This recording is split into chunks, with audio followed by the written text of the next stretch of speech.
Ocasio-Cortez lambasted after posting most ignorant tweet we have ever seen. For a woman who has quickly become the face of the New Democrats, New York congressional candidate Alexandria Ocasio-Cortez is either shockingly uninformed or profoundly gaffe-prone. There's no other explanation for the run of mistakes she's experienced in recent weeks. First was her PBS interview with Margaret Hoover on Firing Line. Okay, so you could excuse that whole uncomfortable affair as her first foray onto a program where the host wasn't uncritically in favor for her. Then there was the video for Kansas congressional candidate Brent Welder where she vouchsafed that the Democrats would flip this seat red. Well, alright, we all have our moments. But what about her interview on The Daily Show, where, amid plenty of obsequious questions, host Trevor Noah made the error of asking the self-described Democratic socialist where she was going to get the money to pay for the largesse she proposes?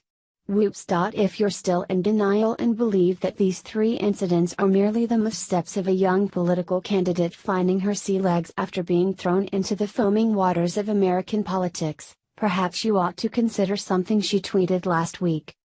The post was made in response to the news that Republican Representative Jim Jordan of Ohio, founder of the House Freedom Caucus, is running against California Representative Kevin McCarthy to replace the retiring Paul Ryan as the Speaker of the House. Here was Ocasio-Cortez's brilliant rejoinder to that. Well, where to start here? From the beginning seems like a good place, since GDP growth is above 4% last quarter, unemployment is under 4%, the economy is booming and trade balance has been a major agenda issue under this president, something that it clearly wasn't for the 8 years of the Obama administration. All of that is good for working-class Americans.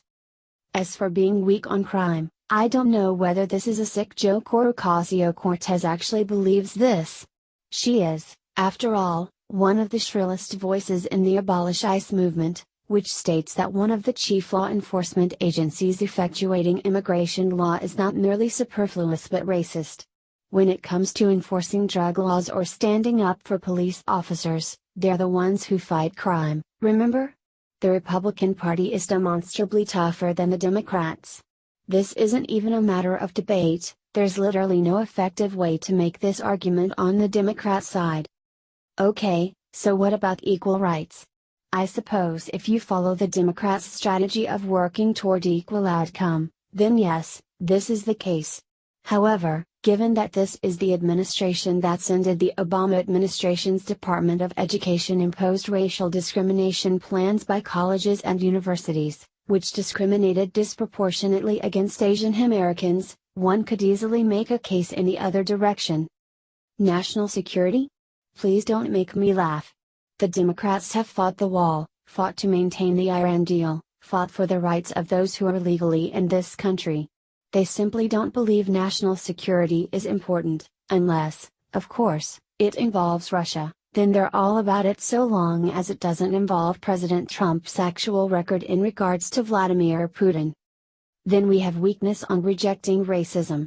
Again, this is mostly a matter of perspective.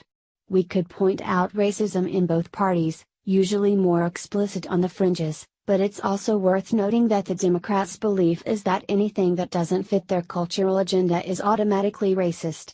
So yes, by Ocasio-Cortez's standards, this is true. Most of America probably isn't going to agree. Weak on moral courage? This is coming from the member of a party where the party chairman told the caucus last year that anyone who had the moral courage to be pro-life didn't belong in the party. He later backed off this, proving he didn't even have the moral courage to follow through with his attack on moral courage. Meanwhile, the Trump administration has made restocking the judiciary a chief priority, making sure to pick judges with a dedication to following the Constitution as it's written, a campaign promise that's going to pay off for years, including on the nation's top court. Family values? I reiterate, this is the party of abortion. The party of marijuana legalization. The party that openly attacked the very concept of family values back in the early 1990s. I'm not quite sure what Ocasio-Cortez is trying to do here, unless it's to couch her abolish ICE argument in the language of family values or self-sabotage.